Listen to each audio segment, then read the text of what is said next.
starting. I've decided that I'm going to start with the arrival of the season 15 collection set. A season of stories I've not seen before. I thought it might be fun to do some reviews for the stories. Because I have reformatted my Big Finish reviews that were initially one a week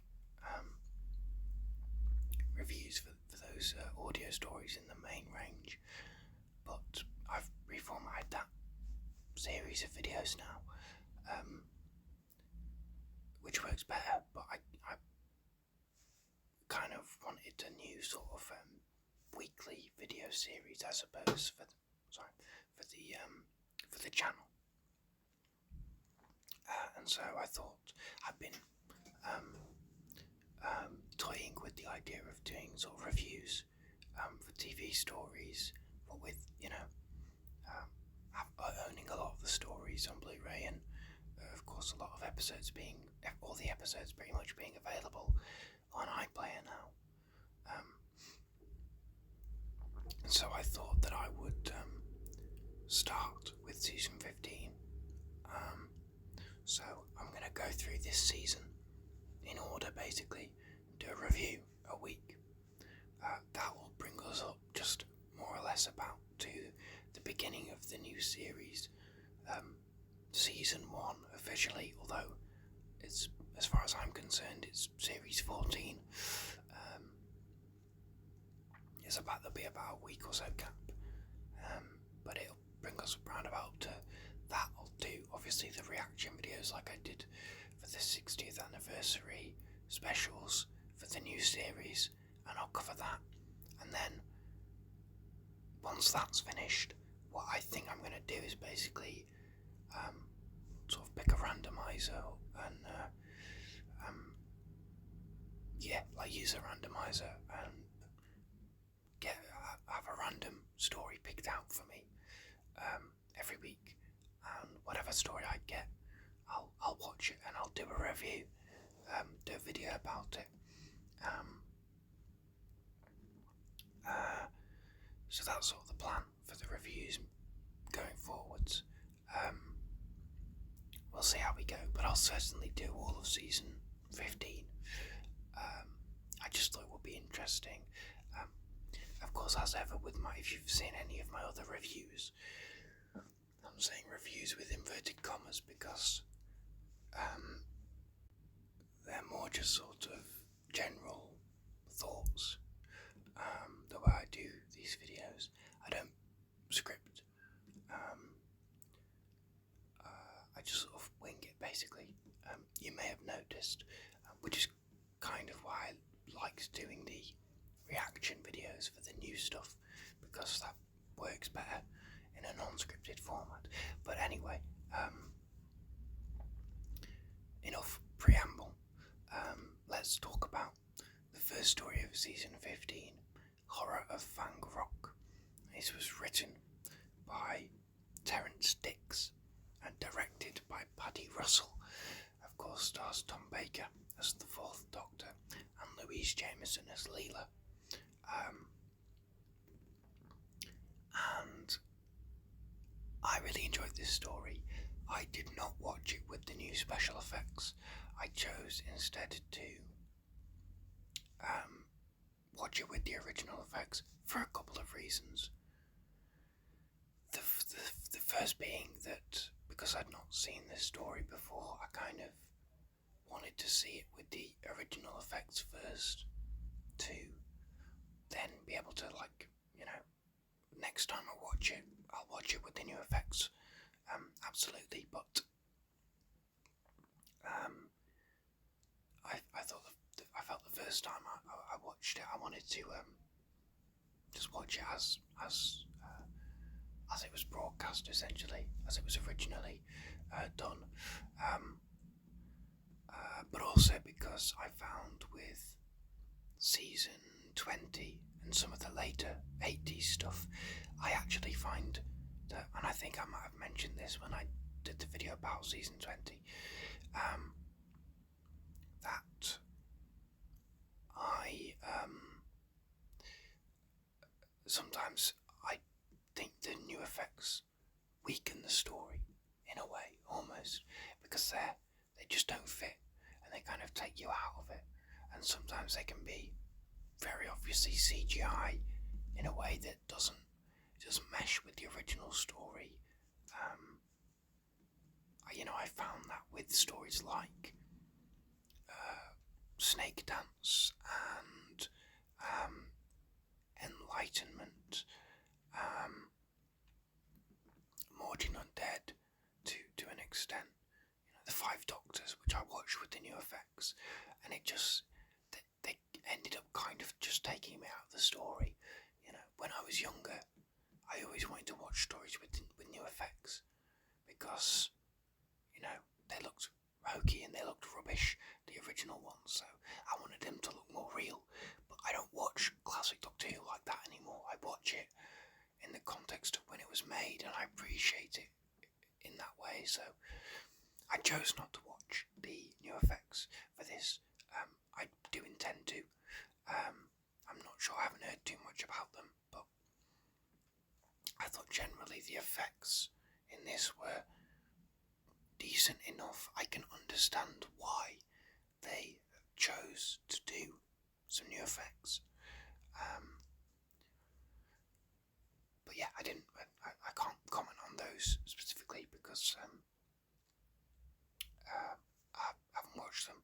What I did watch though was the new making of documentary Inside the Lighthouse, which was very fun, and that really helped me to appreciate especially the direction and the sound design for this story, which I liked anyway. I liked the story. I thought it had a great claustrophobia and a great atmosphere, and that's really down to the direction and the sound design. In the new making of, you see you've got Dick Mills, who does the sound, talking about the different levels of the lighthouse and different layers, and you're having the different layers of sound, and when you're at the top of the lighthouse you can hear more of the natural environment and the open air. When you're deep down, down at the bottom of the lighthouse with the boiler room, and you've got all of those sounds and all the different communicating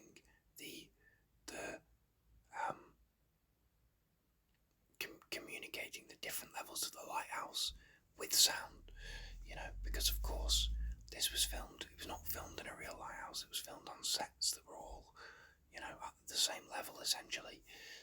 So, you have to find a way to communicate what level you're on and whereabouts in the lighthouse you are, and part of that is in your direction and in your actors, and making sure that when they're leaving one scene and going into the next scene, that's maybe the floor above, that they're coming in with the same energy they left with, and so forth. But I thought that the sound used was very good, and also sounds like the sound of the root, the sound of the foghorn, because the light goes off. The light keeps going off at the lighthouse, and so they keep pulling the foghorn.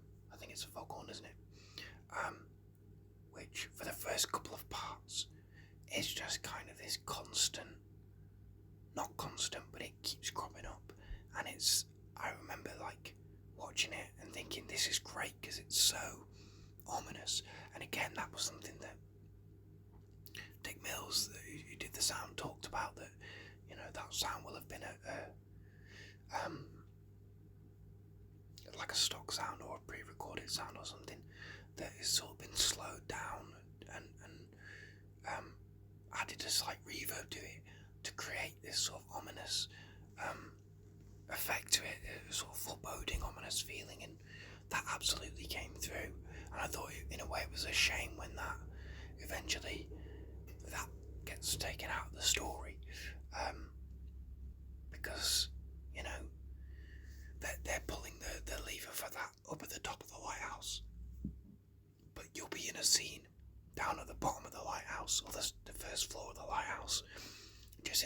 conversation scene, and this foghorn's going, and it's just this constant feeling of dread, and this reminder that something's not right here, you know. I thought the Rutan was decent. I thought the supporting cast were decent, nothing particularly special, but they were good fun. I was a little underwhelmed by the Rutan, I will say. I like the idea of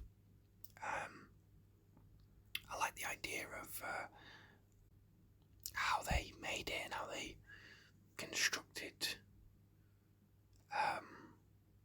this creature in a way that it would kind of be gelatinous and melt under the lights, and the image of it dying is really kind of weird but fun.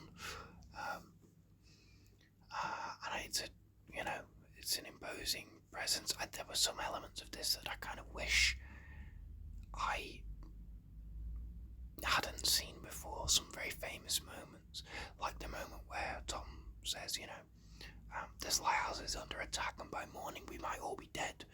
And then does that massive big grin. And the cliffhanger to part 3, I thought I'd lock the enemy out, but instead I've locked it in with us. Very famous moments, for good reason, because they're so impactful, you know what I mean? But other than that was the point I wanted to make. Tom Baker, because this is a very popular story, very popular Tom Baker story, and people love him in it, but I'm going to be a little bit controversial and say that I didn't particularly rate Tom's performance in this. Now, it's not bad, and the thing with Tom Baker is that because he's basically just playing a heightened version of himself, even when he's bad, he's not bad, you know what I mean? Like, even when he's not putting everything into it, it's still good, he's still fun to watch. But we all know that, especially as his time went on, Tom got very proprietorial, and everyone knows that when Tom Baker's not interested in a script, you can tell, certainly later on, and people say that a lot about season 18, but I think you can tell with this story as well. I'm fairly sure, in the making of and stuff, they talked about the fact that Tom didn't much care for this script, I don't think, and I think you can tell. I don't think his heart is in it, and he does a lot of the way Tom Baker does, where he kind of basically performs to camera, and he doesn't really interact with his fellow actors. And I know that's not a unique thing to this story, he does it a lot, but I felt that this came through. I really felt it with this story. And again, you watch the making of, and some of the other actors who were talking about, we rehearsed it in rehearsals as a scene, and then it came to filming it, and Tom Baker just abandoned all that. And Louise Jameson talks about, the fact that they had rehearsed a scene, and then when it came to filming it, Tom came in too early, before his cue basically, and upstaged her. And Louise put her foot down and said, no, that was not how we rehearsed it, can we do it again? And so they did a second take, and Tom came in too early again, and she said, no, that's not how we rehearsed it. And they did it, I think, 3 times, until he eventually did it as they rehearsed it. And, she talks about how that kind of earned her his respect, almost, like the fact that she put her foot down and said, no, we're going to do it the way we rehearsed it, the way we're meant to do it. And a bit of, pushback for the sake of the programme, for the sake of making it good, I think, and I think that's necessary because, I know I mentioned before, I think I mentioned in my review of The Church on Ruby Road that I'm an actor myself. I'm trying to be anyway. So, as much as I love Tom Baker as the Fourth Doctor, I do kind of view him differently when you consider that, he's not. I don't think he's a great actor, and I think he would say that as well. I'm not. That's not me trying to dunk on Tom Baker, obviously, because it's a part where he doesn't need to be a great actor because he's just playing himself. But also, not just. I don't mean that just in the sense of I don't think his performance is very good, but in the sense of like, when his heart's not in it, he's not putting in the effort, and he's not working with his fellow actors. He's almost not respectful of his fellow actors. I don't appreciate that. I wouldn't appreciate that if I was, if I was a side character for a story, and I'd come onto set and Tom Baker was, being the way that people have said he was being, and doing one thing with me in rehearsals and then abandoning that when it came to being on, filming. It would really rub me the wrong way, and I understand why it rubbed a lot of people the wrong way. And, to be fair, I think Tom Baker understands that too, with hindsight. He's talked a lot about, I was a bit of an arsehole and I got above my station and I was difficult to work with. Like, he's self-aware to that now, but yeah, I felt that you could tell that his heart wasn't in it, even before I knew that he wasn't much fond of this story, I don't think. I think you can kind of, to me it came through a little bit that I don't think he is much interested in this script. But again, I'm not trying to dunk on Tom Baker. I'm not trying to say I'm better than Tom Baker. And ultimately I did really enjoy the story. I thought it was great. I think it's a great, people talk about the fact that we're out of the Hinchcliffe era, but this is still very much in that gothic horror tone of that period of the show, and I think it's a great transitional story. And the direction from Paddy Russell I thought was great. I thought it was, claustrophobic, and she really made the lighthouse setting work and the different levels, and in the making of they had like a digital reconstruction of the studio with all the different sets and stuff. And, they were very small, cramped sets, but that really kind of worked. They made it work, and, if I had watched this as a kid, or even as a young teenager, I don't think I would have questioned that this was not in a real lighthouse, you know what I mean? I would have just assumed that, okay, maybe they didn't film on location outside in the lighthouse, but that's the inside of a lighthouse, that's what it's like. I thought it was really convincing. I mean, now I can go, well, yeah, this is a studio, because I know what, like, videotape looks like as opposed to film, and, you can see with the adult eye, you can see things. But if I had watched this as a kid, I think I really would have loved it. I think I would have been spooked by it. I think I would have absolutely bought the location. Yeah, I really enjoyed this story. The last thing I want to mention is Louise Jameson, because I thought she was great, which of course she always is. But Leela, I had only seen previously her first three stories: Face of Evil, Rebels of Death, and Talons of Wing Chang.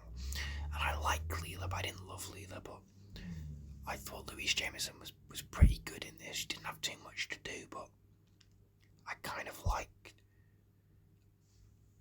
like how this story, there's elements where you use aspects of Leela that you wouldn't have with like Sarah Jane, where she kind of actively goes outside to hunt for this creature, which Sarah Jane might have gone to look for it, but maybe not. And she has these sort of heightened senses. She just automatically knows something's wrong. She can feel the cold when the Rutan's around, you know. So I thought he utilised the differences of her character compared to some others really well. But yeah, I thought she was good. I thought the story was good overall. I really liked how there was a cracking start to the season. And I'm looking forward to getting through the rest of it. So yeah, those are my thoughts on Horror of Fang Rock. I just thought I would try something a little bit different, try some episode reviews. So yeah, these are going to be continuing at the very least for the rest of season 15. And then yeah, we'll see once I've done season 15 and once the new series with Shooty Catwa has concluded and I've covered that, we'll see where we go with the reviews. But other than that, thank you very much for your time. Thank you for watching. Thank you for listening, and I will see you next week for the invisible enemy. It would help if I can say that, probably, wouldn't it? The invisible enemy.